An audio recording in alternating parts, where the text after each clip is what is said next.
still watching Business AM, but most certainly Metropole TV. My name is Simba Elijah Charles Kega. This morning we are joined by George Munga, and we're going to tell you exactly what you are waking up to today, or what is really going to affect the weight of the money in your pocket. Now, a survey conducted by the Kenya Private Sector Alliance has revealed that small, medium and micro enterprises across all sectors of the economy have been the biggest casualties of the COVID-19 pandemic compared to the large companies, which had information to prepare early for an economic crisis. Now, according to the survey, 85% of small companies were highly affected, along with 83% of mid-sized enterprises, with only 70% of large companies experiencing the pinch of the virus.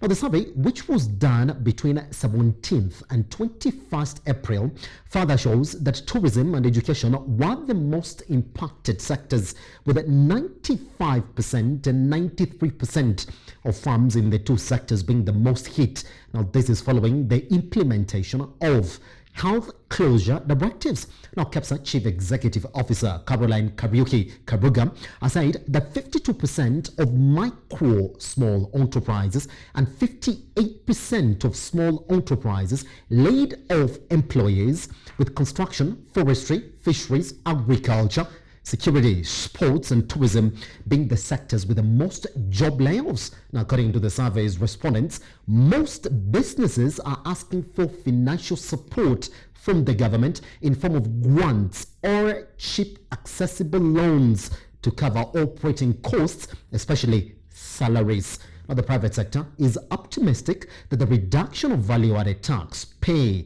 as you earn and corporate tax will benefit the largest number of businesses, but payment of pending bills and VAT refunds remains key, affecting businesses in meeting financial obligations and liquidity. Now, these figures represent the lowest levels since November 2017, as the Market Stanbic Bank Kenya Purchasing Managers Index (PMI), which tracks business performance in the manufacturing and services sector, fell, now wait for it, to 34.8 in April from 37.5% in March, from 49.9 in February.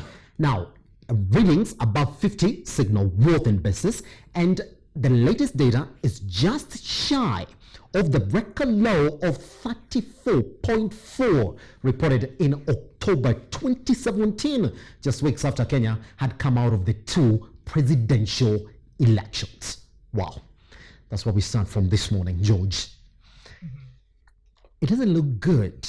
That's what KEPSA is painting.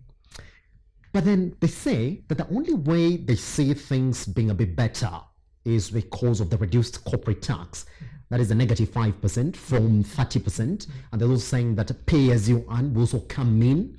But then they say the reality is that most businesses are requesting for a grant from the government to cover their operating costs and, most importantly, their salaries, which is what everybody has been talking about, but it has not been forthcoming. Do you think that now, more than ever, therefore, that we will see the government react now, because that is where we stand? Government has to react if this economy is to hold for the better part of this year, probably next year. Yes. Remember, even before the COVID-19 pandemic, we already had an economic meltdown in Kenya, so to speak. That is coming from 2018, 2019. IMF had projected that we are going to grow our economy by around 5.9 to 6.2% in 2020. But that is not going to happen. In fact, they have reviewed the projections downwards to around 3.4, which has further been reviewed downwards to around 1.9. The way things are going, we might even have a contraction in the economy, so that we'll record maybe a negative growth in the economy, and that is not unique only to Kenya. If you look at the EU countries, they're projecting their economies to contract by between 1% and 3%. The same to Asia, yes, and even the US. So it is not something that is unique to Kenya alone. Coming back to Kenya, at the beginning of this pandemic, most companies or most firms project that it would go for maybe 1 month, 2 months, or 3 months maximum, but probably that's not the case. This pandemic is going to be with us for maybe 6 months to 1 year, or even more than 1 year thereabout, and therefore most firms had put in reserves maybe to last them for 1 month or 2 months. But with those reserves now depleted, most firms are looking at cash crunch or cash flow problems in the next few months. That has necessitated most firms going into now not only sending employees on unpaid leaves, but relieving those employees altogether. Yes. You saw what Kenya Airways was proposing, and the same mirrors what Qatar Airways proposed in the UAE, that they decided to release their employees for indefinitely, yes, until things turn around.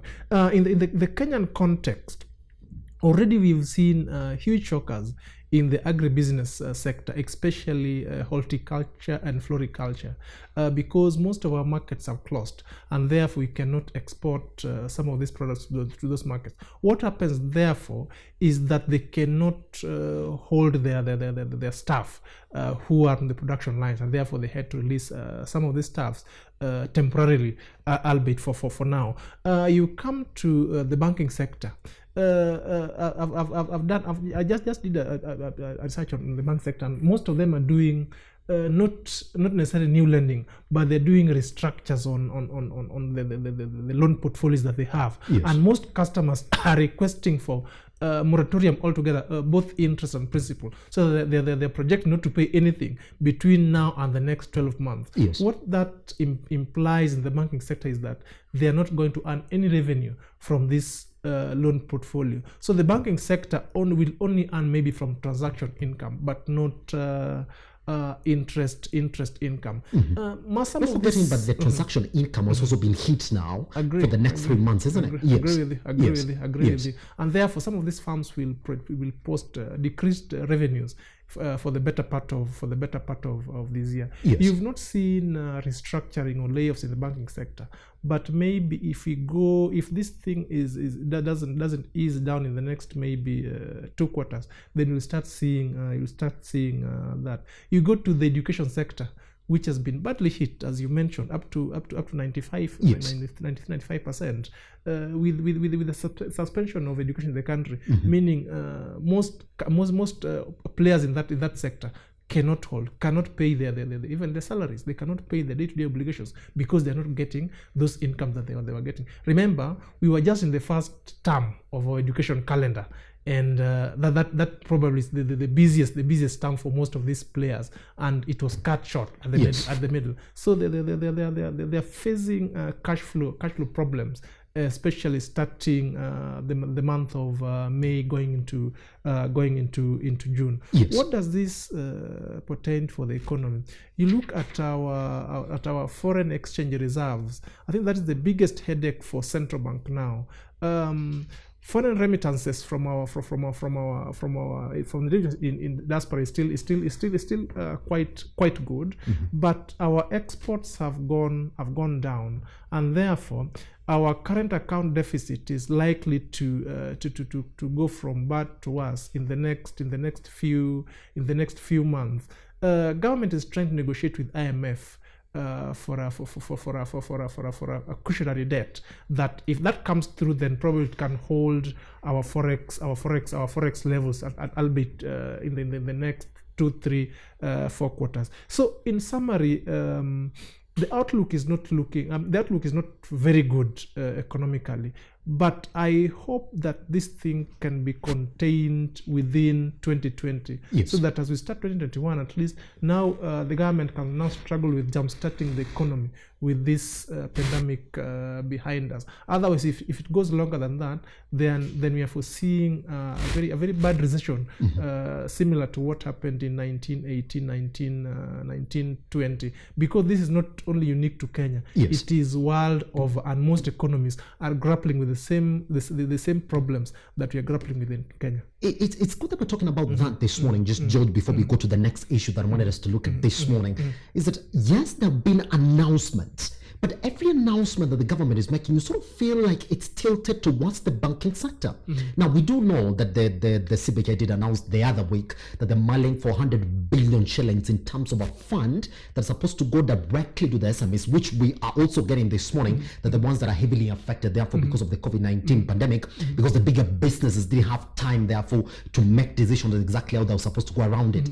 Is that enough? And do you like the fact that it's not actually going directly to these businesses, that even this 100B that we're talking about is going to be given to the banks, and then it's upon the discretion of this SMEs, therefore, to go and get this money from the bank, as opposed to it getting channeled directly to these businesses? Is that where the disconnect is when it comes to understanding, therefore, how this is going to affect the growth of the economy? I think probably government is not very sure how to do this economic stimulus. Yes. But I believe they're juggling between offering grants directly to SMEs and channeling it through the banks. Yes. Again, you look at our economic model, and maybe giving direct grants to SMEs might not work, in my opinion. Yes. So if it was to be granted through the banks, maybe the central bank would be tasked to monitor this fund in such a way that banks don't misuse it.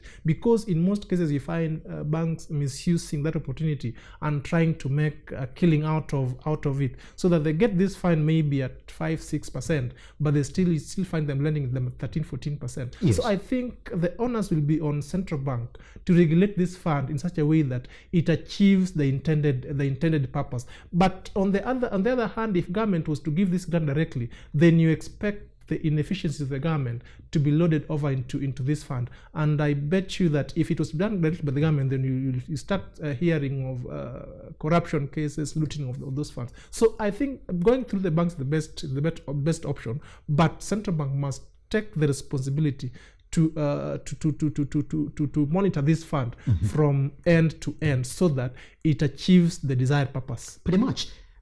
Just hold on to that, because I'm coming back to you there on that there for this morning. The International Monetary Fund also on Wednesday said its executive board, that's last week, has approved $739 million in emergency financing to help Kenya respond to the economic shock caused by the novel coronavirus pandemic.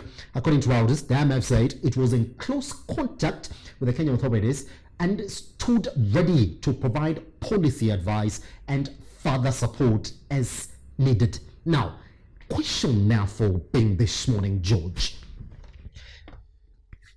Yes, we do understand that coronavirus is going to affect our economy deeply. Okay. There were fears that we're bound to wipe $1 trillion of our economy by the time we're done with the COVID-19 pandemic. But I'm getting a 50-50 feeling about this, and that's what everybody's getting about when we did get this news.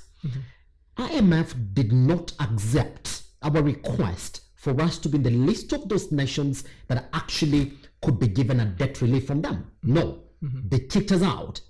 Number two, they have been warning us about the way in which we perceive our 9 trillion shillings debt ceiling that we've set for ourselves. In fact, they said last year, you're already beyond it. Despite the fact that you're saying you're going to get there by 2022. Good. Last week, we did see us floating a 50 billion shillings bond. Immediately after that, we're talking about $73.9 million that are coming from IMF. And just before we got to April, we're talking about our debt rising up by 132 just in March alone because of the COVID-19 pandemic. therefore begs the question, do you feel that this is just a way of sort of painting an economic crisis into COVID-19 relief? Is that what we stand right now? Because we did get the information, again, from the CBK governor in his early briefs, is that our economy has got what it takes to fight the COVID-19 pandemic. A month before that, we're talking about debt and more debt. Is it an economic crisis that is being overshadowed by the COVID-19 pandemic? I think even as early as 2019, we were already in a fiscal crisis, so to speak. Yes. You remember the central bank government at one time, I think that was in Q2, had come out and said clearly that we were in a debt distress as a country. Yes. That should have been July, August last year.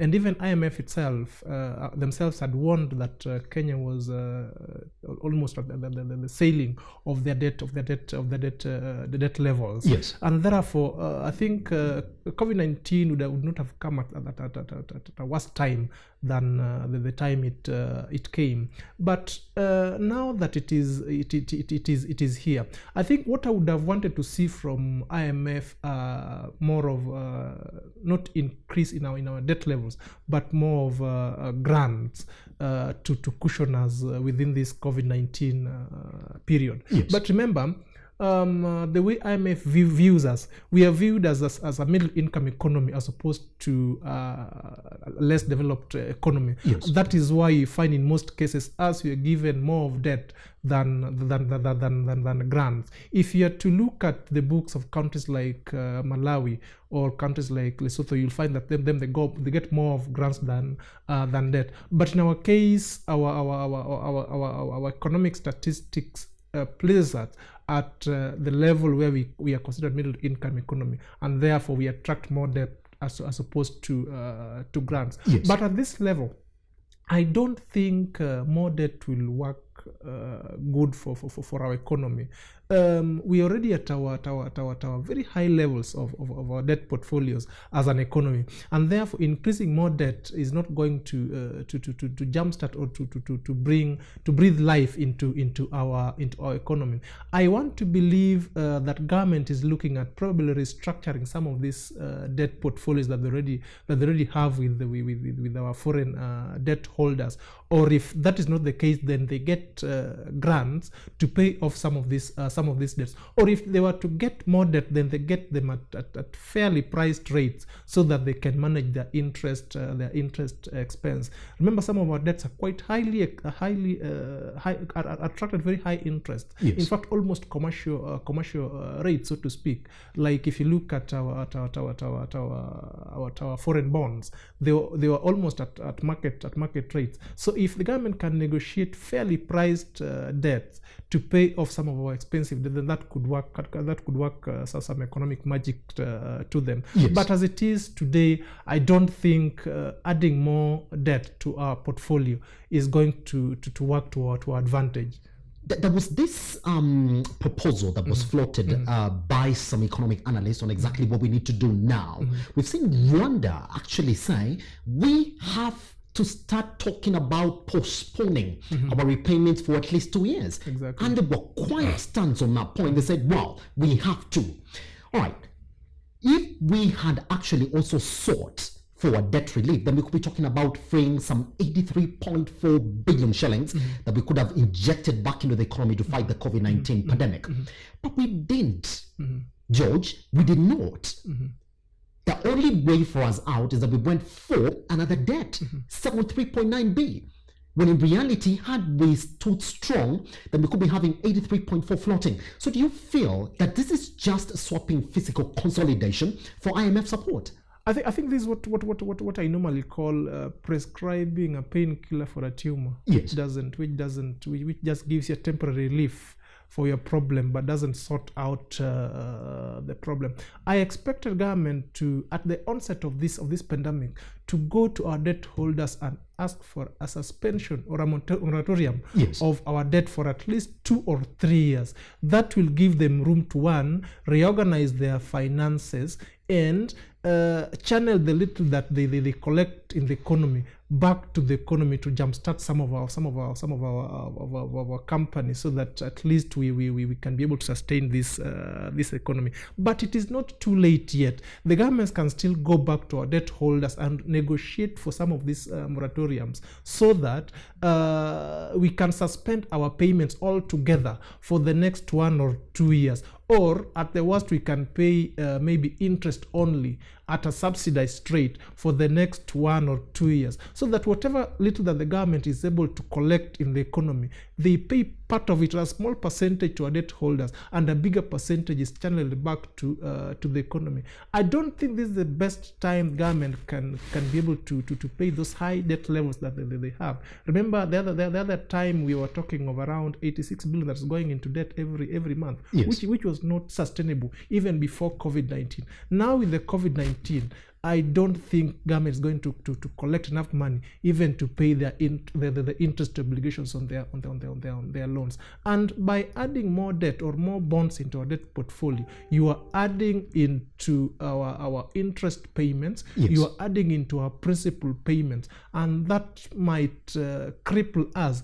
And maybe when I talk about the Greece scenario, it is not very far-fetched. We might find ourselves in that scenario if we don't remedy our situations now. This is the time to start negotiating with this economy. And when you're negotiating with this economy, you must put your feet down, because this economy is also distressed, and they would want to push their side as much as possible. So you must put all your cards on the table and tell this is what is possible, this is what is not possible. Yes.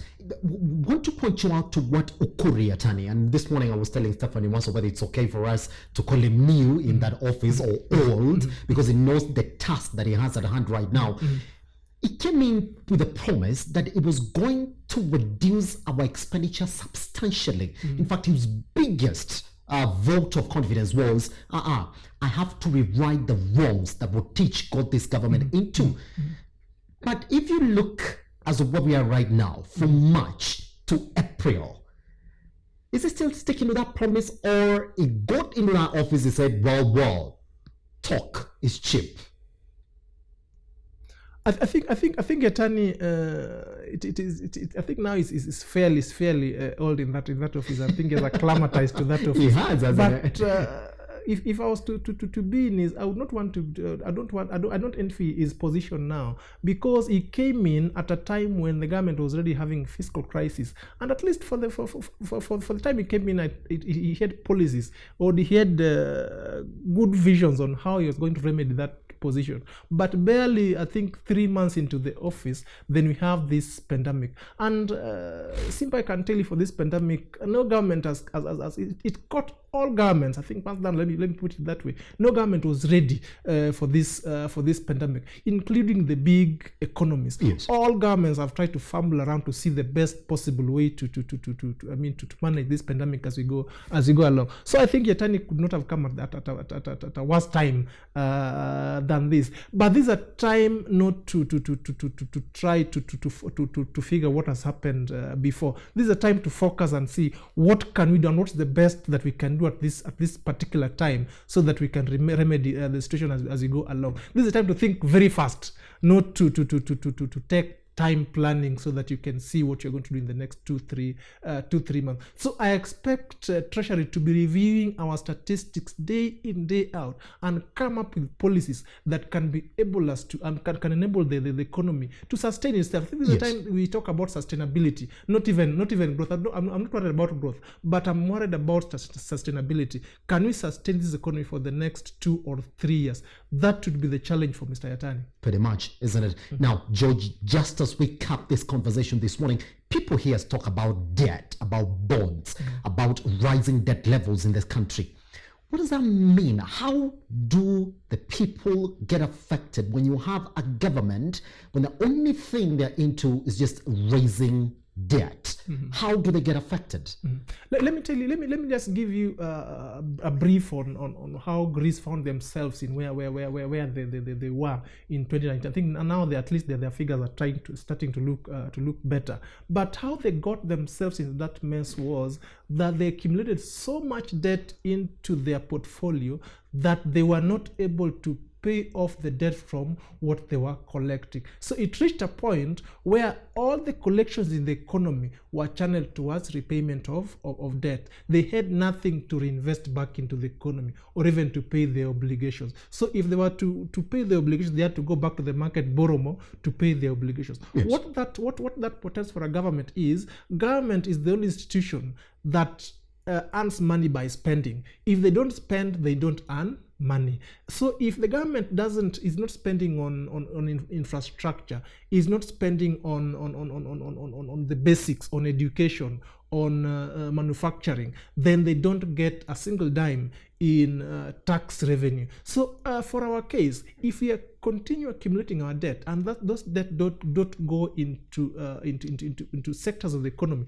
that can bring in returns as fast as possible, then you find after some time the government cannot keep up with the rising interest repayment or capital repayment month by month from their collections. So you find that all that they collect goes into debt repayment, so they cannot be able to pay their day-to-day obligations, their salaries, the development expenditure, and that is how you find the economy starting to look down, because now everything you collect is channeled out. Yes. And when you do that, even your currency starts to tumble because you don't have FX reserves in your treasury to be able to cushion your economy. So I think it is a delicate balance between managing your debt levels and sustaining your economy and even growing it. The treasury mandarins, or those who are at planning, must be able to review these debt levels day in, day out, so that they maintain that balance, so that, and in as much as you're accumulating debt, you balance it between what you're accumulating and the repayments that you're supposed to do month on month